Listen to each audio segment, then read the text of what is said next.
Escape to the metaverse. Better act like you know. Yeah. You are now tuned into the Matthew and Rizzle show. Yeah. Escape to the metaverse. Better act like you know. Yeah. You are now tuned into the Matthew and Rizzle show. Yeah. Escape to the metaverse. Better act like you know. You are now tuned into the Matthew and Rizzle show. Yeah. Escape to the metaverse. Better act like you know. You are now tuned into the Matthew and Rizzle show. Yeah. Yo, can you hear me? Ooh, sounds very nice, dude. You switched mics from yesterday. There we go.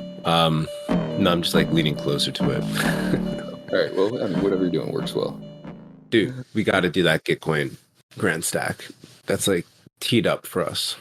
People have been saying we should do this for years. It's like probably the year to do it. Yeah, let's fucking do it. I have not messed with Gitcoin too much. I don't think it's that complicated. Other than like donating here and there to like a couple like random things, but that's just like clicking the button. Do you know anything like strategic wise that would help us, make this a success? I'm clicking into it now to see like what the actual application entails, but it should be. I'm assuming it's just like insert your project, like what you're doing. I'm wondering if they have like a call to action that we'll probably have to create.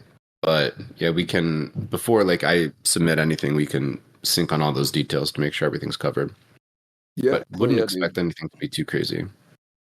Do you have time to poke around with it a little bit? Do you mind? No, yeah, I got it. I'll look at it today. Yeah. I'm literally connecting right now. Just yeah, good shit. Yeah, maybe we can shill it at the whip tomorrow if we can, or at least shill that we will be shilling something like that at some point. We can do the pre-show. Yeah, pre-show. So what's up, dude? How you been? Dude, are you live?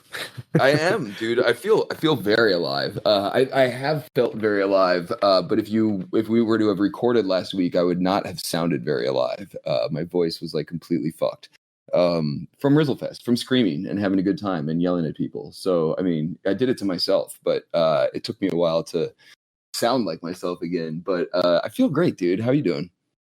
Yeah, I would have sounded terrible last week and sounded dead. I was in the pain cage from like Tuesday after getting back. The flights back to Portland were filled with kids hacking their lungs up with God knows what and transferring it all to me. So I was down bad with that last week. But come Friday last week, felt like a human being again, and I've been good ever since. And have been actually like basking in the glow of Rizzlefest. There's some just like great moments from that I've been kind of like living in my head, replaying. Just the vibes are sustaining me. I think forward, let's say. But I don't want to say too much, dude. I need the recap straight from your mouth. But before we get into that, anything you want to hit up or cover beforehand for the folks? Anything that people need to know? No, I mean, stuff is still coming out. We had the partnership with 01 that we're going to be releasing mashups on from each day with Paradox's help. And the internet connection, in retrospect, we should have just gotten a mobile hotspot. But the mobile connection the previous year seemed to be much better.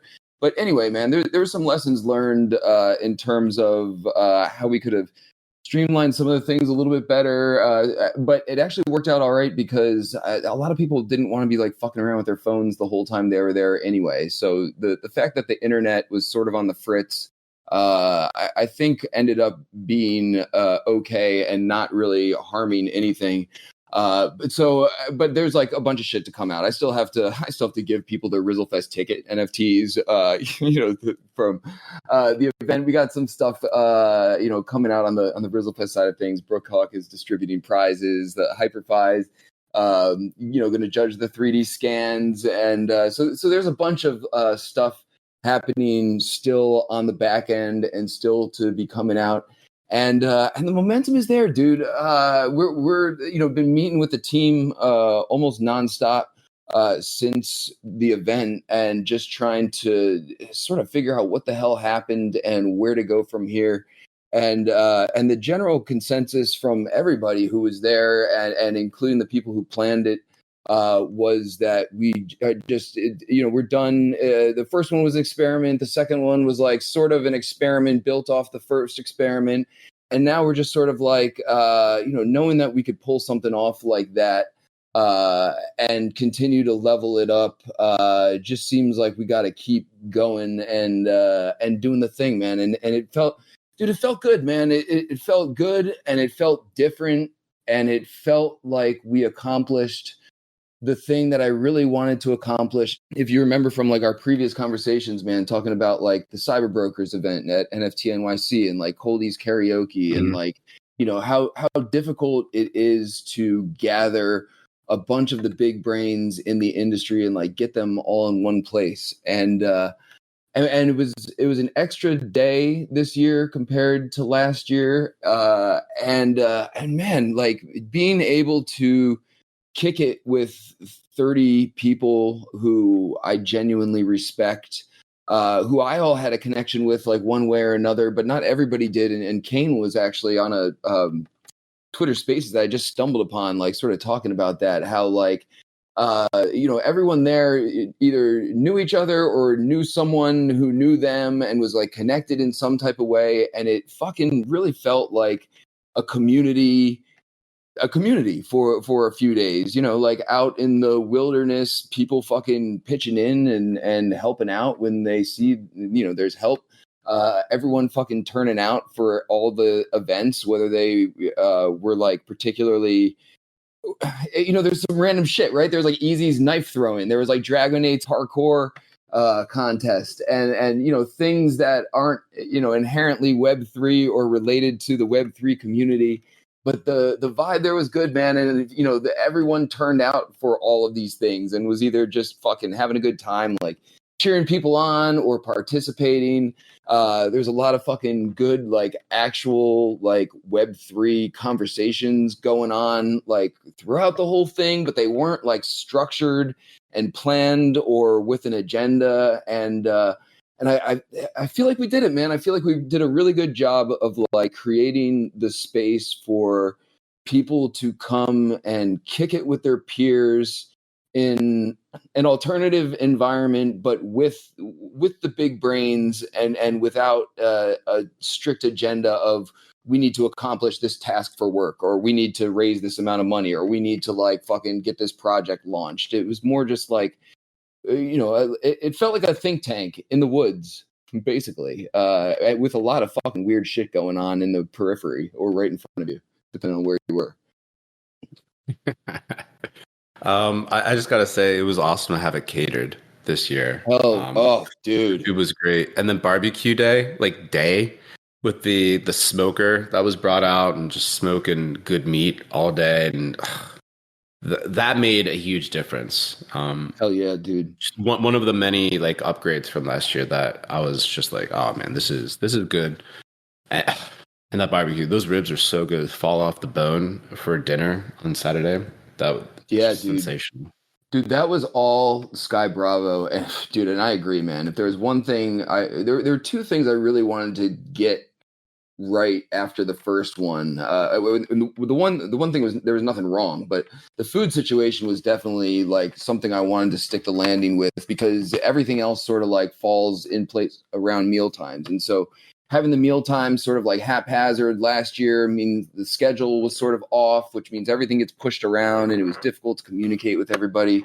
So like having the meals, I mean, not only was the food fucking good, but it was like predictable and on time. And I could use the meal times as like a touch point to like let everybody know what was happening next and like give people the lay of the land. So like that was really like critical in terms of just like making the whole thing running smoothly.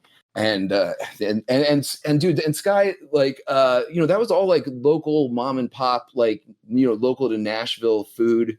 And the acoustic guitar player who came and played on top of the bus the second night was like a local musician that Sky is like buddies with or whatever. So that was like a cool thing that I didn't like really intentionally weave into it, but Sky Bravo did, in terms of like, it's cool if you like last time I like, came to Nashville, came to Rizzlefest camp, left and then went home and didn't really like experience anything like culturally relevant of Nashville. So like to have some sort of like local flavor in there and Mm-hmm. also know that you're I don't know, doing something to support like, some mom and pop stuff in the local economy, like around there that, we're infiltrating. I felt like that was it was pretty cool all the way around to have that, like, the local flavor involved. And the live music was the other thing, man. After last year, I was like, if there's one thing that I felt like was missing, it was like a actual like a performance on the schedule, and we had like 5 of them this time around, and each one was like completely different from the other one. It was a great like cross section, I feel like, of like Web3 creators in different genres of Web3 music. So I felt like, the underlying goal of like highlighting some of the coolest shit we can do in Web3, but bringing that into the real world. It's a shame, like Hexadize did all this AR shit, which was cool, and we tinkered around with a little bit, but it sort of got fucked by the internet connection. And there was a couple other like, heavy Web3 tech things in there that worked to some extent. But I really like where this is going, man, in terms of like, here we have all this technology that is incredible, and we see play out in front of us on the computer, all day, every day. But there's a very like real world, tangible component to all this technology, and being able to just sort of pull off an event that highlights a lot of different aspects of it in a lot of different ways that people have like fun interacting with. I'm like, I would have paid to go to it, man. Like that's how I felt afterwards. I'm like, I would have actually paid to go to my own thing that I organized, and what, I don't even know where to go from there, man. It feels really good. There's a lot of fucking positive momentum. So we're gonna run it back, man. It's too fun not to, and I think we're just gonna throw a date on the calendar and just sort of get the ball rolling early, and have a long tail on this thing to level up once again next time around. Yeah, the acoustic performance on top of using the bus, Sky Bravo's bus as a stage, I thought that was great. And like the evening performance on Saturday was really cool. I missed Kane and Matt up on the roof with their like firework performance session, but I got a nice preview in the mess hall when Matt busted out his invisible drum set, and then Kane started to freestyle on top of it, and it was just like, yeah, you should jump up on the bus with me during a performance at the end of the weekend. And that's how that came together. And it looked great, sounded great. In the mess hall, the performance was awesome too. But that bit of extra culture was really cool too. Yeah, dude, and I'll give you the recap of the Kane performance and the Bully Map performance, because it was pretty fucking epic. But dude, I interrupted you just to say, man, I feel like some of the best shit went down in the mess hall. Like, seeing Kane and Uncle Matt sort of figuring that out in real time. And it seemed like constantly in the mess hall, dude, I saw you in the mess hall like a whole bunch of times, like doing some fucking thinking with a bunch of people or doing some shit. And I feel like, there was constantly like a little enclave just like chilling in the cafeteria, talking about some big brain shit, or like chilling on the porch, sort of doing the same kind of thing. And yeah, man, there's a lot of like cool shit that we went out of our way to make a big scene out of, like the Kane performance. But some of the most magical shit, man, goes down in between the things, like what you walked into. Yeah, no, 100%. And on that vein, one of the other just like standout memories, super impromptu, unplanned, were the ice locker sessions. Like in the mess hall, there's a huge kitchen. In the kitchen, there's a huge walk-in ice locker where everyone kept the foods like cold, chilled, very, very, very clean. But it was also like a nice reprieve from what was sort of like a warmer weekend than I was expecting. But like going into the ice locker, like I know Trizlet and I, we had a bunch of chats in there. Brookhock jumping in with his point and click camera that he had all weekend. Yeah, just snapping shots of everything. Colborne jumped in there at certain points. Kane was in there mixing up playa vodka drinks. It's like, it was just it was a really cool, fun breakout space. Totally unplanned, totally not meant for that sort of thing, but it was really, really cool. The conversations in there were really deep and substantive, actually, in addition to being super fun. So that was just like one of the other like real standout moments from the weekend for me personally. Dude, the impromptu shit, I think we're sort of both like saying the same thing was where it's at, man. And you had to bounce before the basketball tournament, which was, I mean, Brookhawk just did such a great job, like organizing the whole thing, like way above and beyond what I would have done, much like he did last year. But man, like, as it was going, Sky Bravo hooked up the audio equipment, had a couple microphones, put them in Kane Mayfield's hand and Easy and Fly Frogs, and like suddenly there was there was like live announcing going on during the basketball tournament, like talking about what like literally like an announcer or whatever, and fucking Kane had like imaginary sponsors. He's just like rattling on and on and on and on and on, and it was just it was so fucking and dude, we actually before the performance that night, we actually just put on the audio clip of the announcing from the game earlier that day, and it held, man. Everyone was just fucking cracking up listening to the three of them announce the basketball game from earlier that day. But there's just a lot of shit like that is just like, we got the people, we got all this shit, like all the puzzle pieces just sort of fell together in a way that it wasn't even anticipated, but was just so fucking fun. So yeah, man, it was great in that way, dude. The fucking, first of all, man, I should recount the Bully Meow and Kane performance, because, we have known Bully Meow for a very long time now, and I've heard his music a bunch of times, but I've never seen Bully Meow perform, and I really had no idea what to expect. Like he said he was coming, and I was like, dude, I know you're a musician. If you want to do a thing, we got Kane coming on the final night. You want to, come on before Kane does? And he was down to roll. And, and dude, I almost don't even want to like say too much about the performance, because you almost have to either see it or experience to really like have in mind what I'm saying. But Bully Meow's got this whole, we'll just call it like a Bully Meow getup that he changes into, and it was night.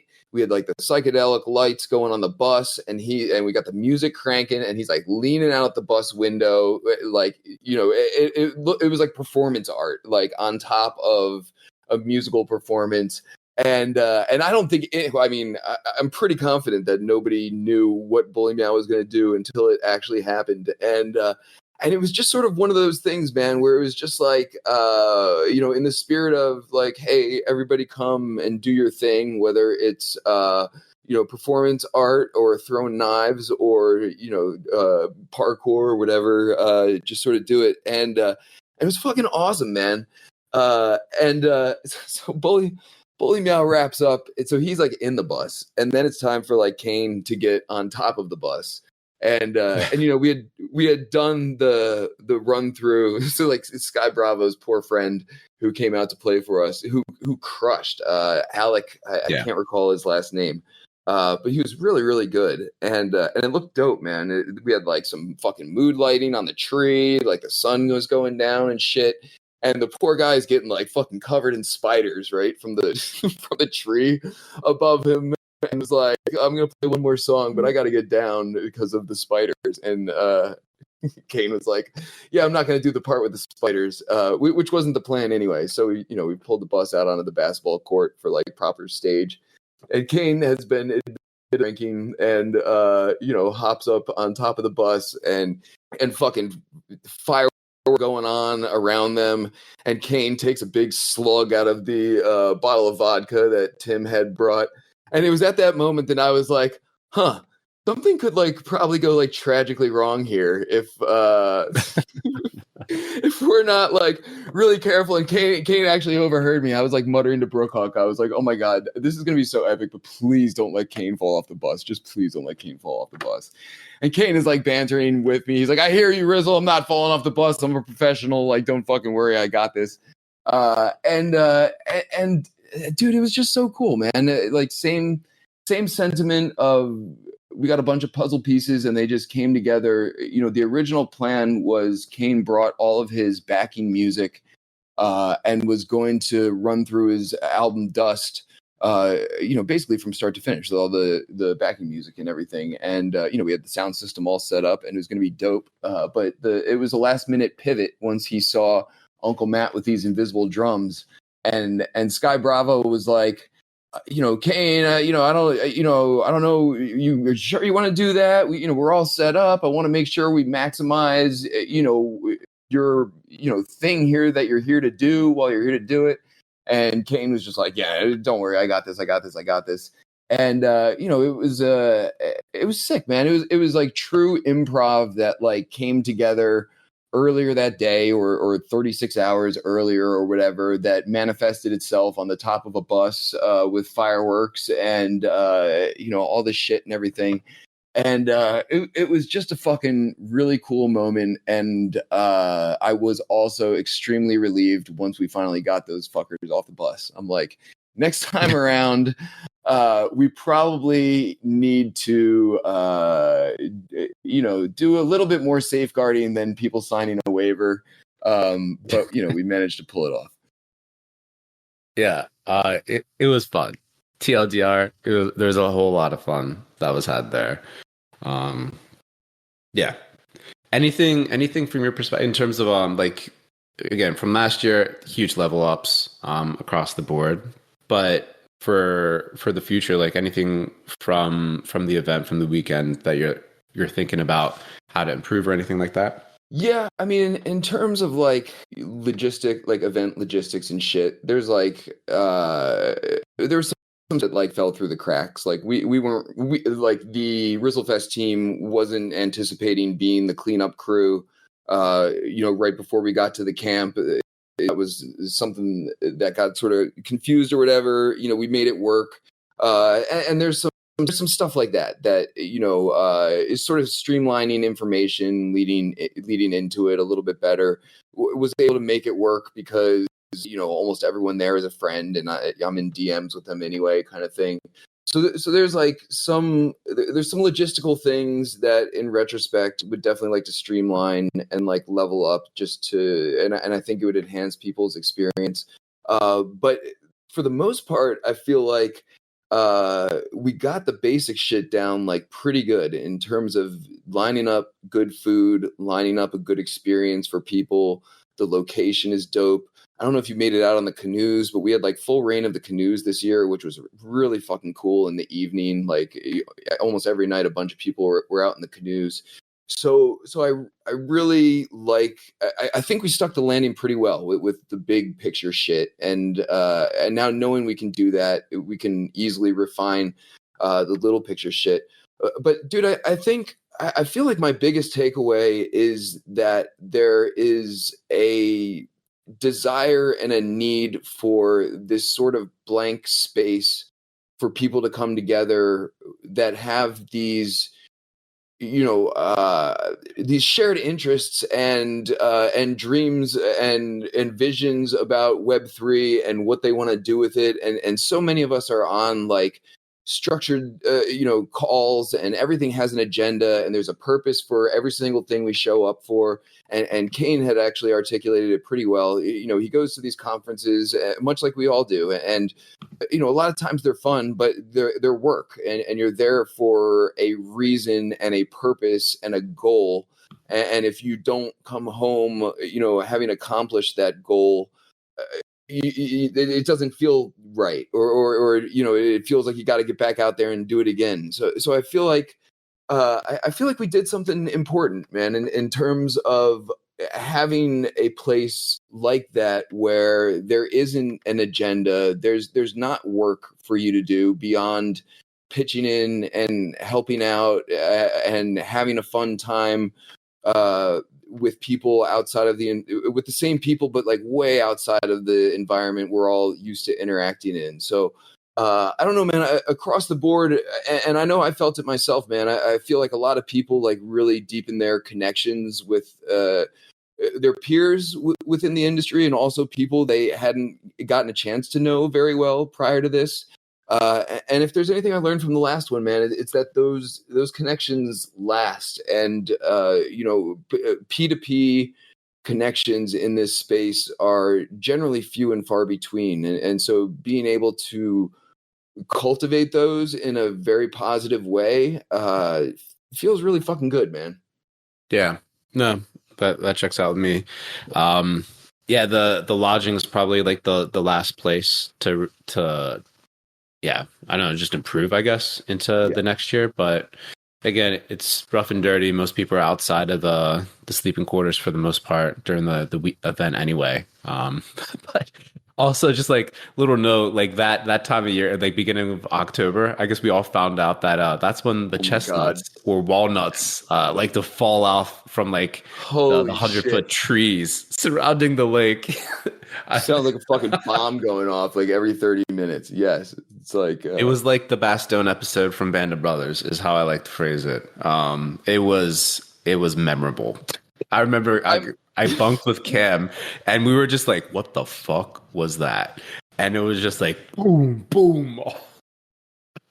Yeah, I mean, it seriously sounds like a gunshot. You had said in the morning, you were like, "Yeah, we switched spots because I couldn't sleep because the doors were slamming all night." And I was like, "No, man, that's the walnuts." Like, I mean, it really just added, like, it was perfect in a way. Like, the whole thing was just so fucking strange. And the fact that like every 30 minutes it sounded like a grenade was going off like by the cabins and everything. The first one was in April, so walnut season was not even something taken into account. And also I also packed a lot more warmer shit than I needed this time around, anticipating it getting much cooler at night than it did. So seasons are a thing.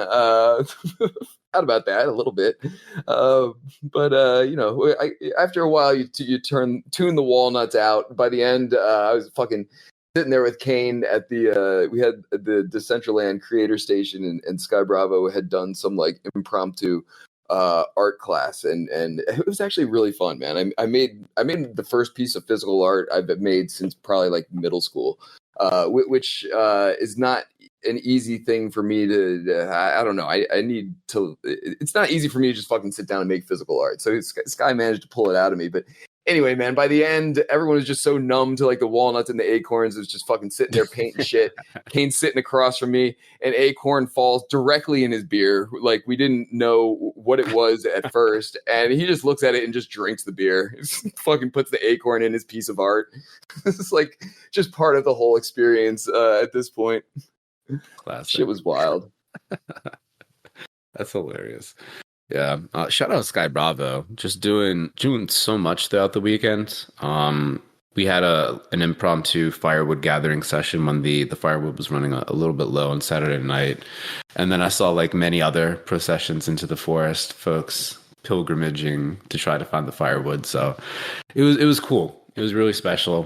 Folks coming together, making the thing work, having a real good time. Shout out to and meeting new people. It was so cool. Like first day there, Kelsey screaming my full government name as Trislet's wife was handing me like an adult beverage. It was very fun. It was just like all super cool. Shout out Binks, finally getting a chance to meet her as we we're vibing out with the Saturday night concert on the bus. It was just such good times. Such good times. Yeah, Binks's son Julian brought that sound system, which you could hear all the way from the fifth cabin when he turned the bass up and everything. And I mean, he must have DJ'd, like 30 hours or something total throughout the entire event. And I kept telling, I mean, he was having fun. I was like, dude, you really don't have to be doing this. But he's also had some soundtracks he was able to throw on some music, but that was nice, man. I like I love live music, man, and I feel like it sort of goes hand in hand with all this shit. So yeah, dude, Binks is just such a fucking hero when it comes to this shit, man. She was like camp mom last year. she's got all the extra things that like nobody remembers. She got, I fucking forgot to pack a pillow. I remembered everything you could possibly remember and forgot a pillow. And of course, Binks has an extra pillow. Shout out Binks. So yeah, man, it was good like that. I had met a lot of people, but a couple of people came out of the woodwork that I hadn't. Chauncey St. John from Better Giving, we had him on the whip. Yeah. Sort of like, met Kelsey, maybe he had known Kelsey for a while, but then like met me and was just like, all right, I'll come. And fucking dude is cool as shit, man. And it was out there like having a great time with us and in the mix. And Uncle Matt too. I hadn't known him until Harry Otter pulled him into the fold. And it was cool to see like people who I think a lot of people there knew a lot of people, but there were a handful of people who did not know a lot of people, and it was cool to see those handful of people just get sort of pulled into the fold. Kane's wife, Tam, was fucking cool as hell. Had never been around one of, I don't know if anyone's really been around one of these things, but like, it isn't really in the Web3 fold or anything like that, but like, it was just accepted as part of the crew and was like peeling off with all the ladies who were at the event doing fucking things amongst themselves and everything. There were some proper like, oh my God, am I a teenager at camp again vibes? All the dude, including Kim, the owner of the camp, who lives on the spot. Dude, at the basketball tournament, fucking the owner of the camp came down and hung out and was just chilling with us. She put on the cheerleader outfit that Binks and Trizlet's wife had on, and they were like making up some fucking goofy cheers like while the basketball game was going on, and just so much stupid fun like that. But it was like very inclusive, like wholesome shit. I think even it was nice to see like people who are on the periphery be very accepted and also feel accepted. Yeah. Amen. So in that regard, another successful Rizzlefest in the books. Dude, can't believe it was number 2. The whole thing is just so strange, man. I mean, it all started a joke, like literally. And now it's like, oh shit, we got like a legit event production thing going on here that people want to come back to. So anyway, man, this is a long time coming. I've been, back for a week now, sort of waiting to run my mouth and trying to figure out like how to digest everything. So I appreciate you hearing me out and giving me some room to do that. Yeah, man. No, it was you know me, I like to lay back in the events, and the Rizzlefest was the perfect place to be able to like chill out. And I accidentally found those canoes and the kayaks. Nice. I think it was Saturday. I was just like meandering through the woods and came across them, and I was like, yeah, I'm definitely going to go out for a little journey. And it was awesome to be able to have that sort of like opportunity. So no, it was cool. Walnut shelling and all. It was really, really fun. And dude, again, like the food was so good. Keep going back to that as well. Yeah, man. It feels good, man. And we don't have to like beat it into the ground too much, but dude, I genuinely appreciate you, turning out and showing your support and everything. It's certainly a unique thing that is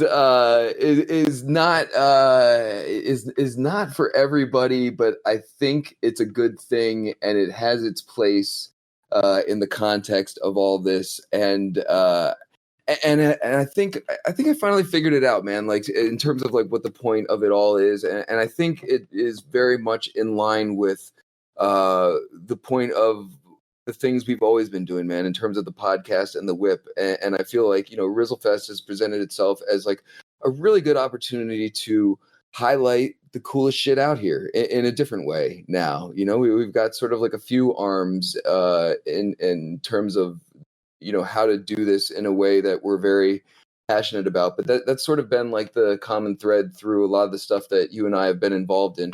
And I sort of see this evolving into that. And I wasn't quite sure what direction it was going to take, but it feels right, man. And it feels in line with everything. And I feel like it's important, man. Like people, it feels important in the same way that the whip does. Like people should know about the coolest shit going on out here, and we're able to put it in front of people. So let's fucking do it, you know?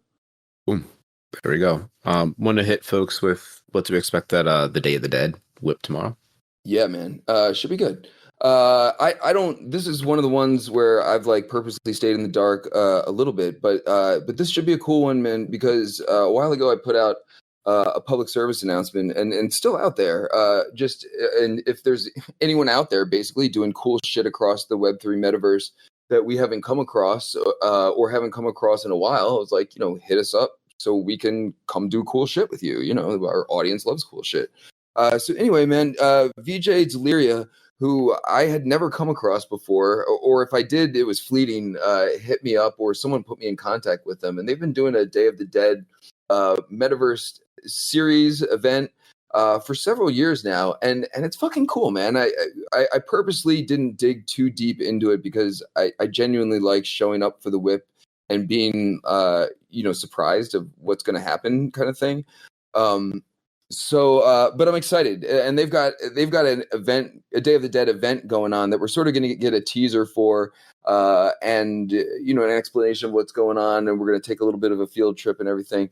But I think it's cool just to sort of pull in an adjacent community that's doing cool shit in this space, and get them some exposure to our audience and vice versa, because we should be checking out cool shit. And then Kim Courier from DCL is hopping on. They sponsored the Creator Station at Rizzlefest, which was like a big hit. They have, they're releasing their huge upgrade in a few days from now and everything. And so one of the things we were supposed to do at Rizzlefest was a live demo of Jesus Christ. Fucking Siri is listening to me. Can you still hear me? Yeah, I can hear. I just got a fucking robot announcement saying, like, I don't know how to respond to this giant paragraph that Siri was recording of me. Anyway, that's right, Siri. This is out of your jurisdiction anyway. So what the fuck was I saying? Oh, so Kim from DCL. We were supposed to do a demo of it at Rizzlefest, and it sort of got thwarted by the janky internet connection, which is how we ended up getting the DCL PFP slapped on the bus, and we did the art class and did a few things in lieu of the demo, but we're gonna have Kim on, which is probably better anyway, coming straight from the source, and most of the people who are at Rizzlefest will be at the whip this week anyway, to give us the alpha on the DCL upgrade and a live demo and everything, and we'll sort of get the info, only a more recent version of it that we were supposed to get at Rizzlefest during the art class and everything. So it should be good, man. I appreciate DCL being involved in the first place, but also how we love the alpha, and DCL has been around for a while, and it seems like this is like a pretty significant reboot. I don't know if that's like the correct term for what's going on, but it seems significant. So I'm excited to hear what's cooking over there. It's nice to see things cooking. You know how things go out here. No, I mean, DCL has been one of those places where, again, over 5 years, we've been going back there semi-regularly. It's not like an every week destination, but they've been steady making improvements, right? I remember way back in the day, it was just, it was like, all right, you go there if you want to like cook breakfast, your computer's going to overheat, fry an egg, that kind of thing. But they made a bunch of optimizations to make it super slick on any browser. Now they have this, and they've been doing a lot of like actual in-world events, like huge. Like, I mean, we know working with Bay and Frack, who have been like integral in creating just epic cultural exhibitions, this real rich in-world, multi-day events. And now with their latest upgrade, which seems like they're going to be leaning into more of the gaming side. Really excited to see what they have coming. So always a treat, honestly, to go back into the DCL side of things. Hell yeah, man. It feels like Bay Backner is shouldering a lot of the load of keeping the metaverse rolling, much like we have been for a long time, man. Yeah. I see her like very, very much out there in the mix. And she also kicked us some beer money, her and Ballistic Banana. just sort of were like, yo, can we buy y'all a drink at Rizzlefest kind of thing? So not only is fucking Bay a true like metaverse hero, like holding down the vibe and everything, but also fucking bought us a round of drinks along with ballistics. So fucking can't say enough about her. And like, you know, there's it feels like more and more as time goes on, man, there's only a handful of people out here like us from the early days, like really trying to carry the torch.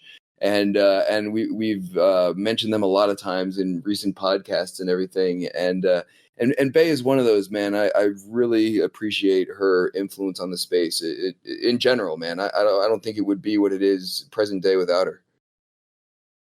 Hard cosign plus 1,000 to that. Shout out Bay Backner, just doing the Lord's work for real. DCL and beyond. Boom. And yeah, cheers for the drinks. Cheers for the drinks, man. We finished them all, so it all went to good use. We kicked everything right in time for the end. A lot of things were drank. Dude, fucking shout you out. Shout Kelsey out, who helped you out. Sky doing a million different things. Anyone else that helped you on the Rizzlefest front. It was so fun. Job very, very well done. And now we can hibernate for the rest of winter and spring before we start doing it all again for next year. Yeah, dude. Let me get an obligatory few more shout outs in here, and I'll probably still like miss people, man. But fucking the fishing competition, Mount This, Sandy Meows and it's Carolina Duh got one with the biggest fish and the best fish kissy picture. So they're gonna get fish mounted and sent to them. Replicas of the ones that they caught and everything.